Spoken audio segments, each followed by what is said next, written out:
recently did a video about Shoreditch Works and I got a few comments under that video suggesting that I do a similar one for the nearby proposals for Bishopsgate Goodsyard, so let's just get straight into it. The proposal is for 500 homes, retail and cultural space, and a new elevated park similar to the High Line in New York. There's a lot to like about this proposal. It's quite a complex site, but I think the developers and the architects have used that to its advantage. We'll get into it. For context, we're in Shoreditch again, just to the north of the City of London. Shoreditch High Street runs along the western edge of the site, and Brick Lane runs along the eastern edge. Shoreditch Boxpark has been here for over a decade, but before that, the site had been derelict since 1964. Now, this is a really complex site, as you can see from this really helpful diagram.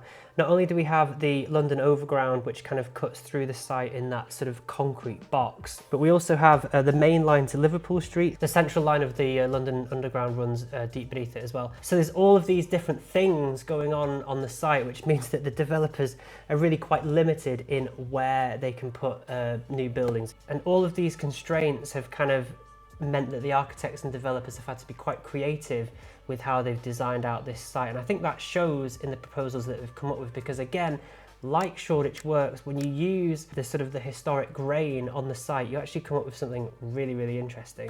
Now, when the Overground was built through here in the 2000s, they built it inside this concrete box, and the intention was always to sort of build around this. So you're literally going to have the Overground trains running through the middle of a building. Now, this site has a lot of history with proposals, dating back to at least 2006. I even managed to find this one, which dates all the way back to the 1970s, and it looks really brutalist. Now, original proposals for this site, bar the brutalist one, were for a much larger development with much blockier buildings and much larger heights. These proposals weren't very popular with locals and they faced a lot of objections. Interestingly, the site occupies a bit of a transition zone between the sort of the high rises of the City of London and Shoreditch High Street and the much more human scale, smaller sort of 3 and 4 story buildings around Brick Lane. And so the architects and the developers have taken that into account, and what we have now is to have this kind of reducing scale from the Shoreditch High Street end of the site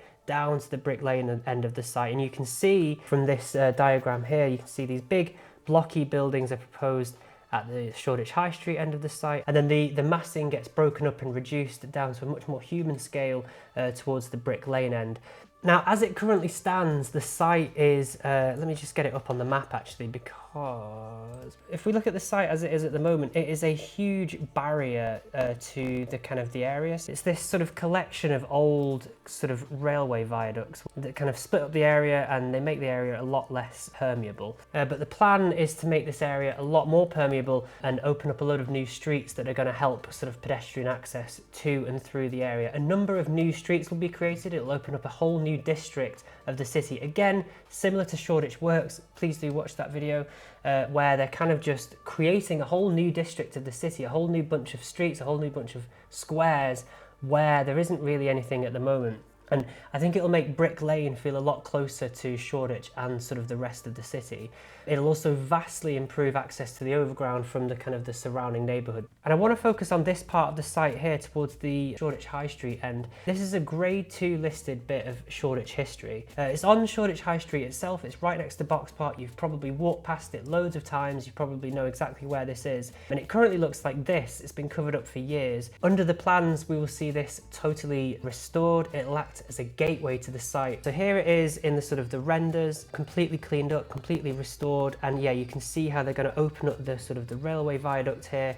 And in this diagram, you can see how you'll be able to walk through the gateway and onto this sort of new pedestrian street here that they're creating, which will run through the middle of the site and link it directly over to Brick Lane. They're taking a bit of London history and making it a centerpiece of this new development. I think people love that sort of stuff. People love it when history is restored and brought as a centerpiece to new development. And I think London does that really well. And then yeah, this will lead to the sort of the main east-west street through the development. It's going to be a new retail street which will form a sort of a spine going through the area. So it will be highly animated at all times of day. You can see how active a street this is going to be, nice and tree-lined, very pedestrian focused, and lots of retail going in there. And this red brick architecture just fits Shoreditch really well. So again, It's new development just taking cues from the sort of the historic context. Now, another major element of this site are the railway arches, and a lot of these are listed, so they've had to keep them, but I think they've embedded them into the site really, really well. So we have sort of retail and restaurants inside the arches, but I quite like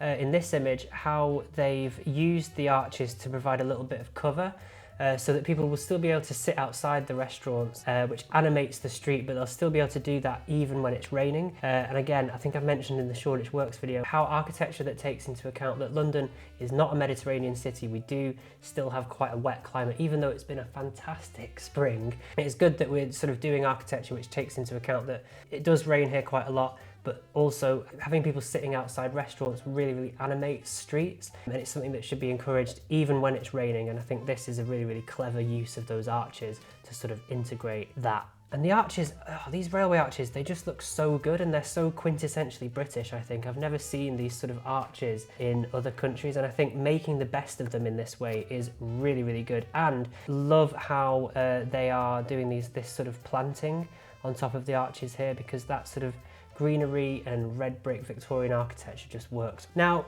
on top of this railway viaduct, because it's a listed structure and because it's an old structure, they probably figured out that they couldn't really build anything on top of it. So we're getting a public park which will work in quite a similar way to the High Line in New York. They're popping up everywhere, utilising this sort of old redundant railway infrastructure to build a sort of an elevated park.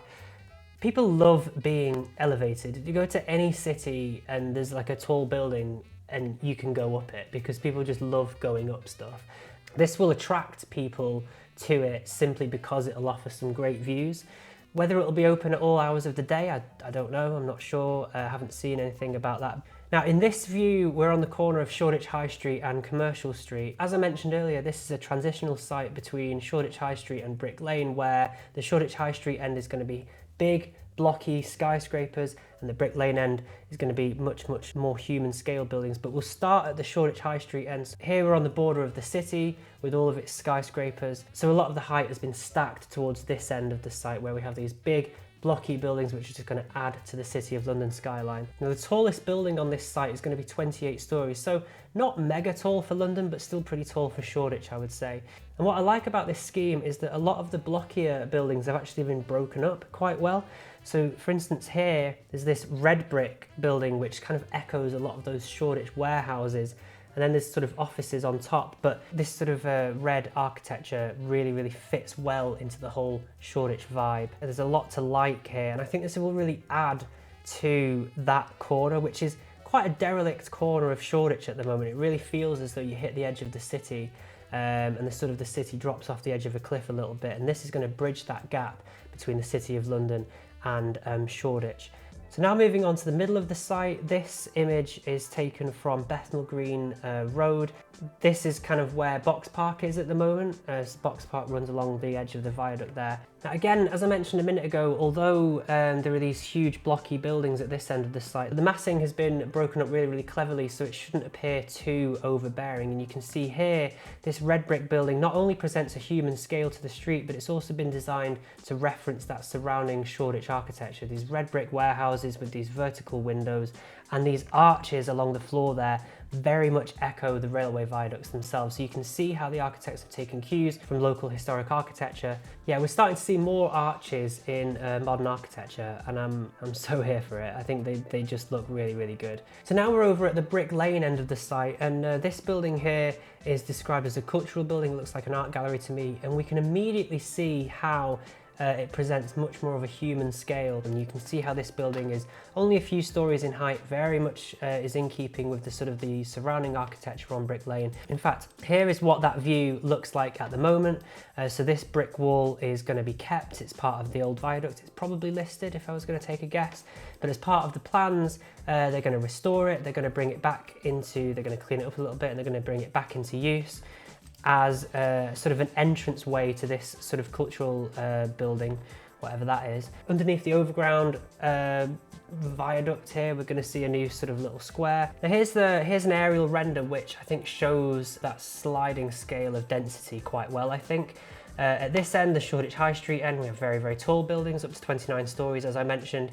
And then the massing gets broken up as we head down towards the Brick Lane end, to the point that here, you wouldn't even know that this was part of the same development. You can see the Viaduct Park, the sort of the High Line, and how that will connect Shoreditch High Street with Brick Lane. And so here we're looking in on another one of the streets that they're going to create in the middle of the development. You can see the historic arches through the middle there, but again you can very clearly see this new architecture and how it's referenced the older Shoreditch styles. We see these arches again, arches in the windows, arches on the ground floor.